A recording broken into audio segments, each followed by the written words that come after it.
인생이 감당하고 지고 가는 이 짐 중에서 가장 어려운 짐, 가장 무거운 짐이 무엇인가? 그것은 바로 하나님을 알지 못하는 짐이라는 것입니다. 하나님을 알지 못하는 사람들이 어떤 사람들인가? 하나님이 숨겨져 있는 사람들이 있어요. 어떤 사람들에게 하나님이 숨겨져 있습니까? 스스로 지혜롭고 슬기 있다라고 생각하는 사람들한테는 하나님이 숨겨져 있는 것이. 수고하고 무거운 짐진 자들 어떻게 해야 될 것인가? 바로 그들을 향해서 예수님이 선포하시는 것이죠.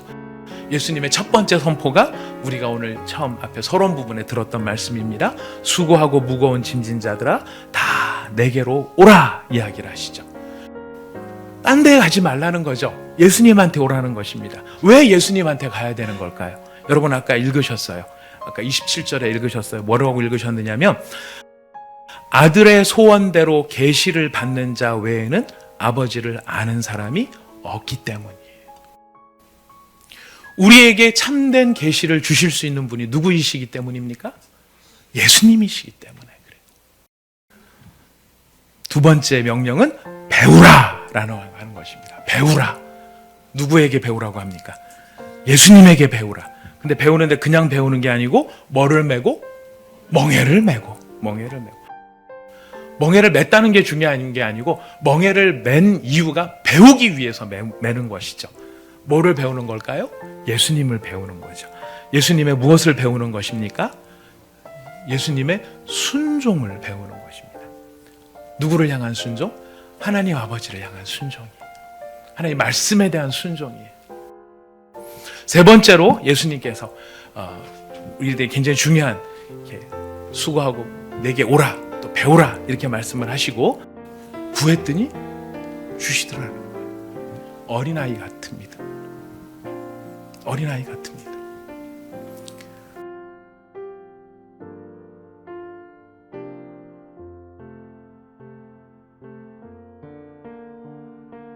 수고하고 무거운 짐진 자들아 다 내게로 오라 내가 너희를 쉬게 하리라 라고 하는 말씀은 생명의 말씀으로서 이제까지 수많은 사람들에게 영감을 불러일으키고 그의 삶의 모든 고난의 문제들을 이기고 하나님 앞에 새로워지는 그런 초청의 말씀으로 우리 가운데 역사한 너무나 아름다운 말씀입니다. 이 귀한 말씀 아마 우리들이 가장 좋아하는 성경 구절을 몇 개씩 꼽아보라 그러면은 아마 공통적으로 이 말씀이 여기에 모든 분들에게 또 이렇게 꼽혀지지 않을까 이런 생각이 듭니다. 자, 예수님께서 수고하고 무거운 짐진 자들아 다 내게로 오라 그랬을 때 이 많은 짐들 중에 특별히 어떤 짐을 예수님께서 생각하시면서 오라고 하셨을까요? 여러분 생각에는 어떠십니까? 우리는 그냥 수고하고 무거운 짐진 자들아 다 내게로 오라 그러니까 그냥 몽땅 모든 짐들이 다 해당이 됩니다. 되기는 됩니다. 되는데 거기서 예수님이 정확하게 지금 무엇을 염두에 두시면서 수고하고 무거운 짐진 자들을 찾고 계시는 걸까요? 우리가 지는 여러 가지 짐들이 다 심각하고 어려운 것은 사실이지만 사실 가장 치명적이고 가장 근원적인 인생의 짐은 따로 있습니다. 그 짐은 무엇이냐면 바로 하나님을 알지 못한다는 것입니다. 인생이 감당하고 지고 가는 이 짐 중에서 가장 어려운 짐, 가장 무거운 짐이 무엇인가? 그것은 바로 하나님을 알지 못하는 짐이라는 것입니다. 정말 크고 너무나 대단해서 이 문제 때문에 내가 잘못되는 거 아닌가라는 생각이 들 만큼 힘든 경우가 많이 있지만 그럼에도 불구하고 이런 많은 경우에 이런 문제들이 어떠시든가요? 시간이 지나다가 보면은 자연스럽게 해결되는 경우들도 많이 있는 것을 보게 됩니다. 그래서 예수님께서는 수고하고 무거운 짐진 자들아 다 내게로 오라 이 말씀을 하실 때 그 앞뒤에 정황을 놓고 보면 지금 무엇을 이야기하고 계시냐면은 지금 이 말씀을 듣는 사람들의 가장 심각한 문제가 하나님을 알지 못하는 자들이다 하는 것에 있음을 우리는 깨달을 수가 있습니다. 자, 그렇다면 예수님께서 이런 말씀을 하셨으니 우리 마음에 당연히 질문이 들죠. 그럼 하나님을 어떻게 알 수 있을까? 하나님을 누가 알 수 있을까? 이런 질문이 듭니다. 자, 우리가 이 하나님을 어떻게 알 수 있을까를 잘 발견하기 위해서는요, 지금 예수님의 말씀에 사실은 두 가지 비교되는 그룹들이 이렇게 나타나고 있어요. 이게 두 부류를 계속 비교를 하면서 예수님이 말씀하시는데, 먼저 하나님을 알지 못하는 사람들이 어떤 사람들인가, 하나님을 알지 못해서 지금 문제가 되는 사람들이 어떤 사람들인가를 우리가 찾아내야 되는데요. 우리가 아까 읽으셨습니다. 25절에 보니까 하나님이 숨겨져 있는 사람들이 있어요. 어떤 사람들에게 하나님이 숨겨져 있습니까? 스스로 지혜롭고 슬기 있다라고 생각하는 사람들한테는 하나님이 숨겨져 있는 것이, 하나님은 있다 없다 이렇게까지 이야기하는 사람들이 있습니다. 심지어는 하나님이 인간을 만든 게 아니라 인간이 하나님을 만든 거다라고 생각을 하면서 스스로를 하나님보다 더 지혜롭게 여기는 사람들에게는 하나님은 숨겨지는 대상이 됩니다. 하나님은 드러나지 않습니다. 여러분, 그렇다면 이렇게 스스로 지혜로운 사람들한테만 하나님이 숨겨져 있는가? 여러분, 사실 이 참 안타깝고 놀라운 일인데 20절부터 24절에 보면은요, 우리가 예수님에 대해서 많이 듣고 예수님이 하시는 일을 보고 기적을 보고 그러면 하나님을 알 수 있지 않을까? 이렇게 생각이 됩니다만 20절에서 24절을 보니까 또 그것도 아니다라는 것을 발견하게 됩니다. 예수님의 가르침도 제일 많이 들었고 예수님의 기적도 제일 많이 봤는데 왜 책망을 받고 있죠? 이유는 한 가지입니다. 듣기는 많이 들었고 보기는 많이 보았는데 그들이 그 가르침과 그 기적에 담겨 있는 의미를 깨닫지 못하고 합당한 반응을 보이지 않았다라는 것이에요. 합당한 반응이라는 것이 무엇입니까? 여기에는 회개로 나타납니다. 베옷을 입고 죄에 앉지 않았다라는 것이죠. 베옷을 입고 죄에 앉지 않았다. 베옷을 입고 죄에 앉는다는 것은 애통해하고 슬퍼하는 그런 일이 따라가는 것이지만은 회개의 본질은 하나님께로 돌아가는 것입니다. 오늘은 예수님이 누구를 고칠까? 오늘은 예수님이 어떤 기적을 보여줄까? 예수님의 말씀을 막 들으면 예수님이 오늘 내 마음에 어떤 감동을 줄까? 예수님이 얼마나 나를 짜릿하게 만들어 주실까? 이런 것에만 신경을 썼지 정작 하나님 앞으로 돌아가지는 않았다라는 것입니다. 돌이 어떻게 됐다고 되어 있죠? 교만해져서 하늘에까지 높아졌다라고 이야기하죠. 무슨 말이냐면 하나님보다 자기 자신을 더 지혜롭게 생각하기 때문에 하나님이 하시는 일은 내 손에 뻔해. 하나님이 뭘 일을 하실 건지, 하나님이 어떤 일을 하실 건지, 하나님은 어떤 분인지 내가 다 판단할 수 있고 내가 다 평가할 수 있어. 하나님은 다 내 손 안에 있어 라고 생각하는 그것이 예수님께서 보셨을 때는 그 교만이 하늘에까지 높아진 것이라고 이야기를 합니다. 이러니 이렇게 하나님 앞에 교만한 마음을 갖고 있으니 더 심각한 문제가 생깁니다. 그 심각한 문제는 뭐냐면 16절에서 19절까지. 여러분, 이 말씀이 무슨 뜻일까요? 너희를 향하여 피를 불어도 너희가 춤추지 않았고 우리가 슬피 울어도 너희가 가슴을 치지 않았다. 다른 말이 아닙니다. 하나님하고 전혀 공감을 못하고 있다는 상황입니다. 하나님은 정말 기뻐하라고 피리를 막 불어주는데 전혀 그것을 기뻐하지 않는 거예요. 또 하나님은 슬퍼하라고 말씀하고 하나님의 마음은 지금 슬픔으로 가득 차 있는데 정작 그것을 바라보는 사람은 하나님의 마음을 같이 공감하지 못하고 슬퍼하지 못하는 거예요. 그러니까 하나님이 기뻐하는 것을 같이 기뻐하고 하나님을 슬퍼하는 것을 같이 슬퍼하는 것이 하나님의 사람들의 모습이 되어야 함에도 불구하고 그 사람들은 다 하나님은 그러시라 그래. 나는 내 삶을 사는 거고 하나님 마음대로 하시고 나는 또 내 형편대로 살아야 된다. 이렇게 생각을 하는 것이죠. 자기 스스로가 하나님보다 더 똑똑해서 지금 하나님이 요한을 보내고 하나님이 인자를 보낸 그 일에 대해서 맞다 틀리다 옳다 그르다를 스스로 판단하고 평가하고 있는 사람들, 이것이 바로 하나님을 모르는 사람들의 모습이라는 것이. 이 말씀을 듣고 있는 사람들은 하나님을 아는 사람들일까요? 하나님을 모르는 사람들일까요? 여러분 잘 아시는 것처럼 이 말을 듣고 있는 사람들은 유대인들이에요. 어려서부터 말씀을 들었고 토라를 들었고 계명을 외우는 사람들이에요.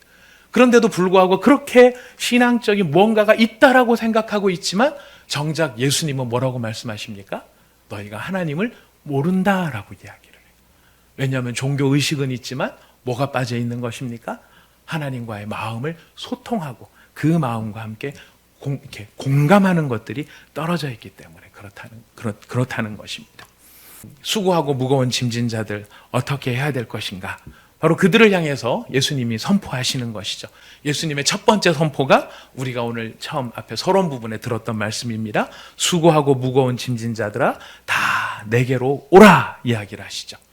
그렇게 하나님을 알지 못하는 사람들, 종교 의식은 가지고 있지만 정작 하나님을 알지 못하는 사람들, 이 사람들이 가지고 있는, 그러니까 신앙생활을 하면서도 기쁨이 없고 신앙생활을 하면서도 만족이 없고 신앙생활을 하면서도 감사가 없는 그 삶이니 그 종교생활이 얼마나 무거운 짐이 될 수 있겠느냐라는 것이.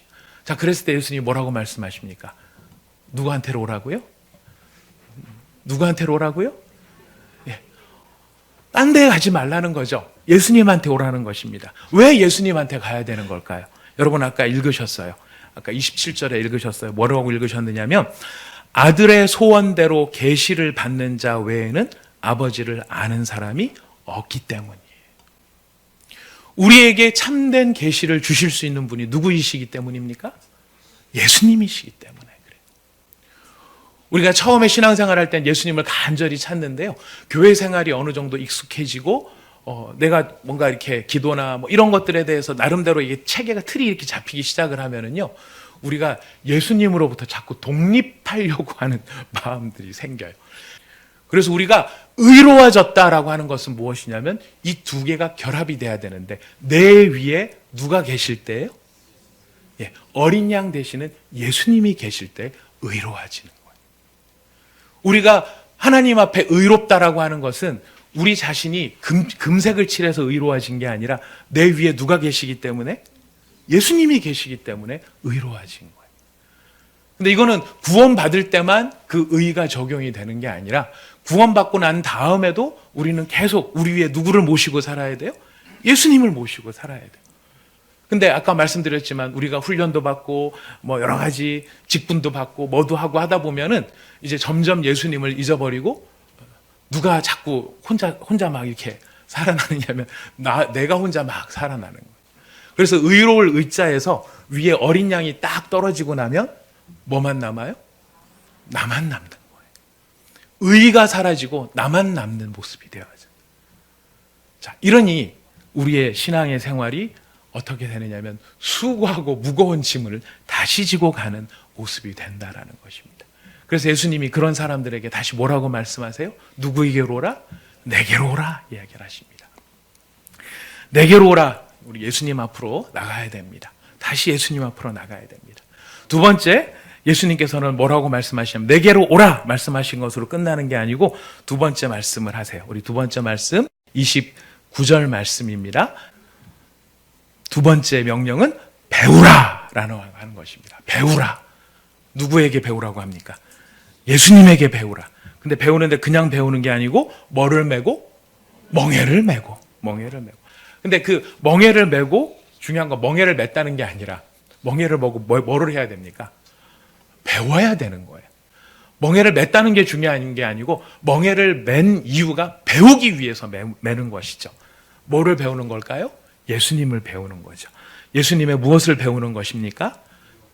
예수님의 순종을 배우는 것입니다. 누구를 향한 순종? 하나님 아버지를 향한 순종이에요. 하나님 말씀에 대한 순종이에요. 세 번째로 예수님께서 우리들에게 굉장히 중요한 수고하고 내게 오라 또 배우라 이렇게 말씀을 하시고 세 번째로 예수님께서 우리에게 힌트를 주시는데 어떤 사람이 하나님을 알 수 있는가? 25절에 아까 우리 예수님의 기도 가운데 나타났어요. 거기 보니까 스스로 지혜롭고 슬기 있는 자들에게는 숨기셨지만 누구에게는 나타나셨습니까? 어린아이들에게는 하나님을 나타내셨다라는 거예요.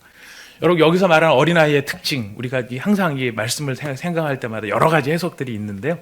어린아이의 특징은 여기서 말씀하실 때 어린아이의 특징은 하나입니다. 부모에 대한 절대적인 신뢰와 의지입니다.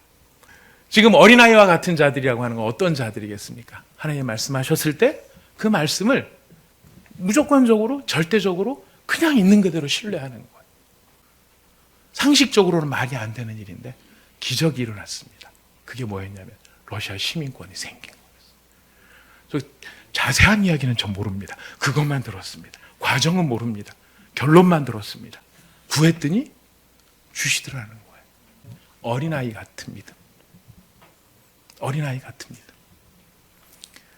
우리가 신앙생활을 오래 하고 우리의 삶에 여러 경험들이 많기 때문에 우리가 스스로 판단하고 평가하는 것들이 너무 많아요. 그래서 이거는 안 될 것 같다고 아예 제껴버린 것들도 있고, 어떤 것들은 우리가 스스로 뭐 다 헤아리다가 놔버린 것도 있고, 그래서 자꾸만 가면 갈수록 뭐만 남느냐면 나만 남는 모습으로 변질되어 가는 것이 우리일 수 있다라는 것이. 그런 우리를 향해 예수님께서 오늘 뭐라고 말씀하십니까? 수고하고 무거운 짐진 자들아 다 내게로 오라. 다 내게로 오라. 예수님께서 오셨습니다. 우리한테 오셔서 우리 앞에 대고 말씀하시는 거예요. 어떻게 하라고요? 다 내게로 오라. 누구에게로 오라고요? 예수님께로. 우리가 성탄절을 맞이하면서 우리가 우리의 신앙을 다시 한번 돌아보며 우리가 누구에게로 나갈 것인가? 나는 의로운 자인가? 아니면 나만 남아있는 자인가? 내 위에 예수님이 계신 자인가? 아니면 예수님은 떠나가고 나만 남은 자인가? 우리가 스스로를 돌아볼 수 있는 성탄절이 될 수 있기를 바라겠습니다. 수고하고 무거운 믿음의 짐, 신앙의 짐, 인생의 짐을 지고 가고 계십니까? 우리 예수님 앞에 나가기를 원합니다.